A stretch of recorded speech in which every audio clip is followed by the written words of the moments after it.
Channel 36. Welcome. This is a journey into sound.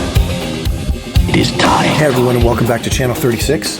I wanted to throw out today a little bit of a review of the latest installment of the Star Trek franchise, that being Star Trek Picard, TV series created by CBS and aired over the Crave Network. So we're going to jump into that. I'm kicking back as I always do. I've got a coffee here. I've got a great old show called Emergency playing in the background just to keep me company. Believe it or not, if you remember that show about paramedics, really the birth of the modern paramedic program out of Los Angeles, out of the Los Angeles Fire Department. Actually, believe it or not, was aired, the first episodes were aired in 1971. And you may remember Randy Mantooth, Kevin Tighe were playing Johnny Gage and Roy DeSoto. I actually got to see the old fire hall, which is actually hall number 27 in Carson, California. And I was down there last year, which was kind of fun. And a big fan of the show. So anyways, I've got some company here as I always do. And let's dive into this thing. One of the reasons why I'm taking a look at this is because it absolutely falls into the category of some themes that we discuss here a little bit. And one is just the simple recognition that if we're looking at the times, the day and age that we live in, and we do believe that the Bible is telling us that we're heading towards an antichrist, a world that is going to be ruled by an antichrist and a one world government, then, we're looking basically for signs of that. I mean, I believe that we're in the end times, of course, but again, that's not going to happen overnight. So what are we seeing that's leading up to an ability for this to occur? And man, it's out there in spades. One of the things very definitely that we're picking up here, not only with this TV series, but many, is unconscious messaging from that level of government that seems to exist above what we normally see by way of presidents and prime ministers and such. And that messaging, if you will, is something that just so needs to be shared, and we need to be cautious of that and recognize what they're trying to feed us these days. First of all, I was super excited when I got word. I was actually over in the UK at the time when I got word that there was a new Star Trek, installment, and that it was based around Patrick Stewart. I haven't been a huge fan of some of the more recent iterations, but huge Star Trek fan. Grew up on the original series. Certainly a massive Next Generation fan for sure. Saw all the movies, all the rest of it, and I was quite excited because being a Next Generation fan, to have Picard and very likely, assuming some cameos by some of the original staff. I mean, it was just very cool. It's like kind of hanging out with family or some old friends, right? And I was really looking forward to it. That being said, I certainly finished the first season. CBS is committed to a first season in it. Apparently, they greenlit the second season, but because of COVID, shooting is basically held off until that situation stabilizes a little bit. But my goodness, as I started to get into the series from the first episode, it was slamming me in the side of the head by way of the unconscious messaging. And by the end of it, it was like, man, I feel like I'm going to be sick. So here's a bit of a breakdown of what's in that. And if you're not aware, definitely tune your ears, eyes, and spirit into what's going on with these things. Again, so that we're just aware of the signs of the times. These are, our opinions here, and you're certainly welcome, obviously, to do your own research. We're just giving you some food for thought. First of all, very first episode, without kind of breaking down, and spoiler alert, obviously. I mean, we're going to be talking a bit about some of the elements of the series and some characters, a bit of the plot lines, etc. So be aware of that. But without digging extremely deeply into all the dynamics of the series and characters, there's a character by the name of Soji who essentially is an android, or a synthetic is what they're really calling them, and as we see through the series, looks like is a daughter of Data. All right. And essentially in the beginning, she's not aware that she's a synthetic. She thinks she's human. And in the very first episode, for crying out loud, you see her with a boyfriend in her, modern apartment where she's living. And they're about to have intimate interactions as a dating couple, clearly. And she's looking into his eyes. And, her boyfriend is an alien, and his eyes are basically moving back and forth horizontally like a reptilian does. And immediately her response is, as she's gazing into his eyes lovingly and seeing his eyes move back and forth, is, "Oh, I love when your eyes do that. It's so beautiful." Now let's, again, put the pause button on here. Oh my goodness. if you again follow the evolution of the sci-fi culture, I mean, what we're being told in more recent years, one of the most foundational or known races that folks around the world claim to be in touch with are the reptilians. I mean, they go all the way back, and as noted with the eyes that move that way. So here you've got, I mean, right center stage, you've got a situation where you have one of these, and the messaging behind it is, this is normal, this is great. I mean, she's in a relationship, with this creature, and all the eyes. I love when they do that. They're beautiful. I mean, massive conditioning, especially for folks that are not aware of these things. Boom, right off the hop. And I would say that's the least of what is here as far as that goes. As we get into really even the first episode, getting into second and third episodes, we start to see really the backbone storyline here, which is where Admiral Jean-Luc Picard, formerly captain of the USS Enterprise D, of course, from Next Generation, the legend, the man himself. We find out in the story that he resigned from Starfleet in a fit of rage because at the time when he was leaving, there was a massive disaster, if you will. There was a massive incident that affected the Romulan Empire where millions of Romulans died. The Federation at that moment claimed to come to the rescue to help save the Romulans and really help them in this time. And basically at the last minute, the Federation essentially reneged on that promise or reneged on that and basically left them to fend for their own. And again, millions of Romulans died. Now, if you followed the Star Trek as a franchise, you know that from the very beginning, Gene Roddenberry created Starfleet to be something that was very humanitarian, very, very open, to saving the world and the whales and everything you can think of. And that kind of mindset. And Picard was furious because he was one of the spokespersons on behalf of Starfleet to the Romulans, and Starfleet backs out, leaves him standing there with his flight suit down around his ankles there, and or Starfleet uniform down around his ankles, and he was furious and basically saying, this is not the Federation that I have worked for and served for many, many years. This is no longer Starfleet, and he resigned from it. So here you have a narrative that's occurring here. And over the first 3 episodes, you see various situations where Picard is arguing against Starfleet senior staff. And the debate basically is Picard is saying, you are not the same Starfleet I served. What you did to the Romulans was wrong. You let them die. Starfleet's response is, we have a right to choose who lives and dies. That's our responsibility.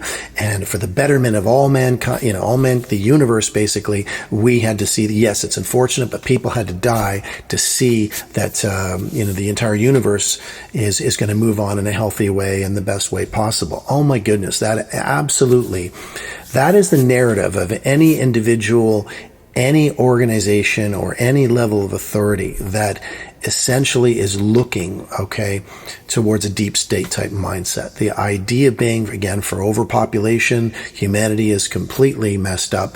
The only way we're going to survive this is to depopulate. And that theme of, we are justified, it's horrible, but we are justified in taking life and making those decisions.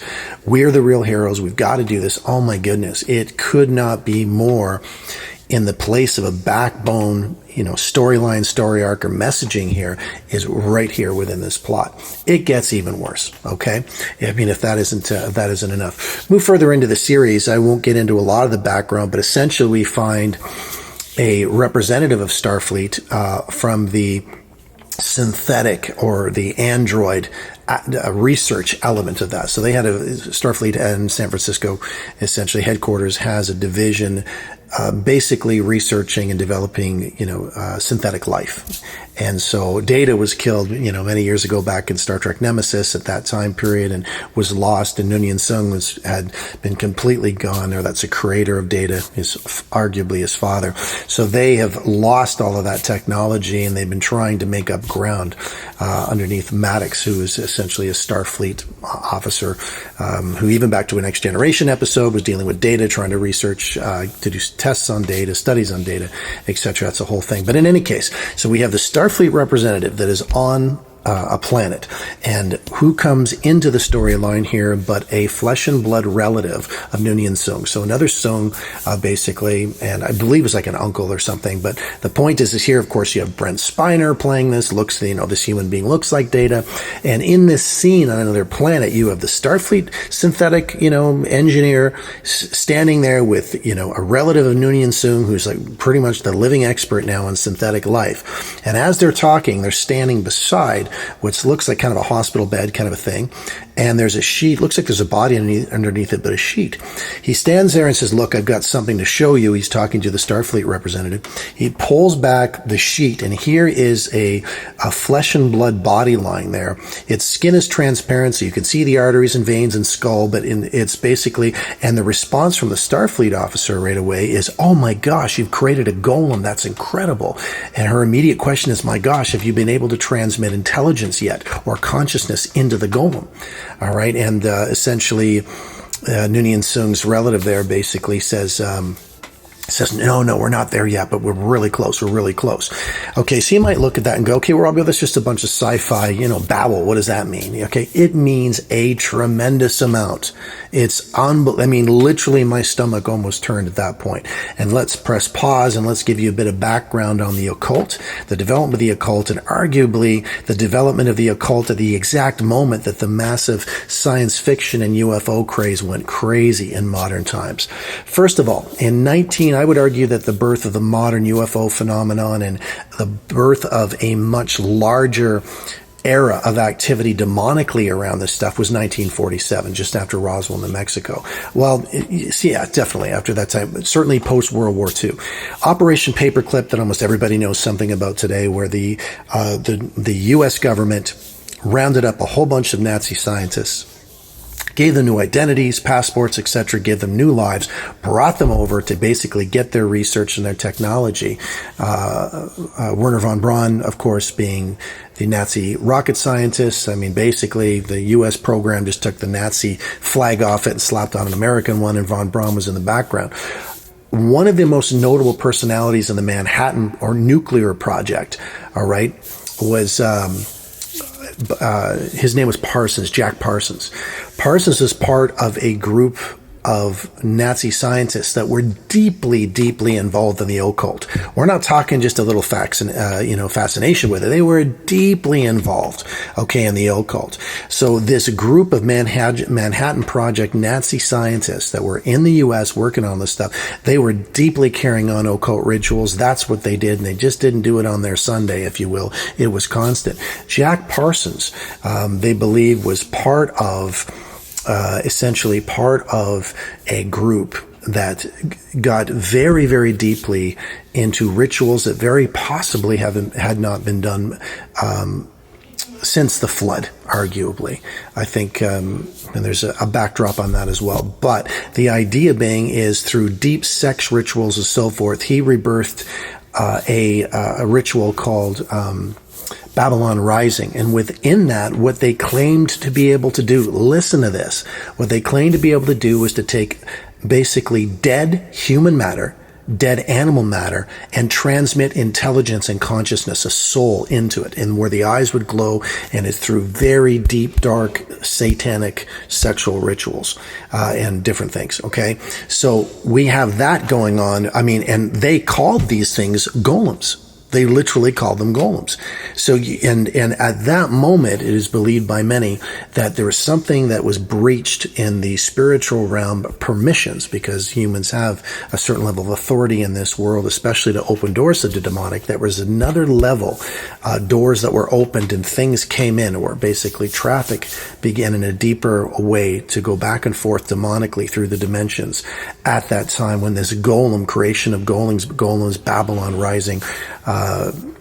Rising type of ritual was brought into being. So you literally have from that point in 1946, 1947, the entire alien phenomenon, UFO phenomenon, alien abductions, all that stuff, and then the tampering with human genetics again, all that started from that very time and all around it. So here we have in 2020, All right. Here we have, literally by the letter, we have the creations of golems transmitting intelligence by their own names being put in front of people. And like, this is great, this is new, this is wonderful, this is science, this is amazing. All right, like, oh my gosh. And again, the golem concept is very likely how and why we have human hybrids today. It's why we have those types of things. There's a lot of talk on that as far as that goes. So, wow, disturbing. So super disturbing. Talk about climatizing the public to these things. Now, a last point, getting into the final episode of, again, the series. Again, major spoiler alert here. Jean-Luc Picard essentially had a brain abnormality. If you know the character, it was always there all the way back into Next Generation as well. And essentially he dies from that in the final episode. After spending a bit of time in some consciousness domain, pseudo looking like heaven kind of a thing, and talking with Data who's there and so forth, he comes back. And essentially he wakes up again with people looking down on him, and he is back and he's alive. And as he sits up and wonder, like, am I alive again? They look at him, all smiles. And basically he is now a golem. They have put him in a physical body, and he's sitting at the end of a table. They're celebrating and smiling how wonderful this is. And he's saying, tell me about this golem that I have now, that what I am now.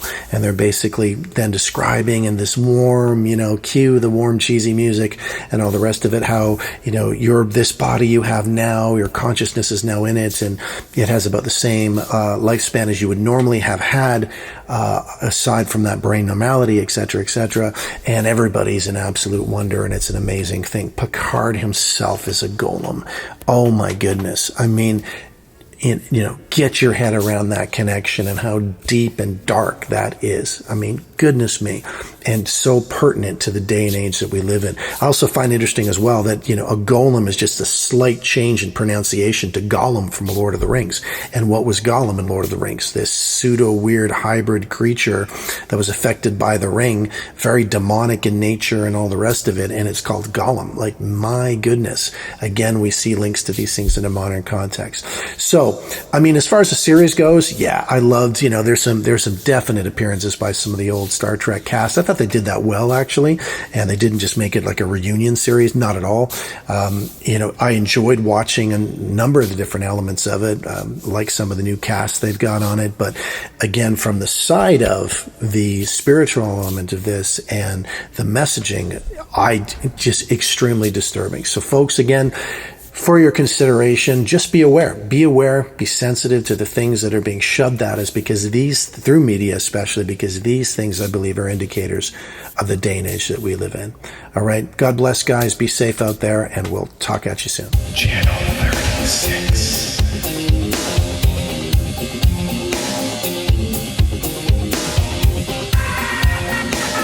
This is a journey into sound.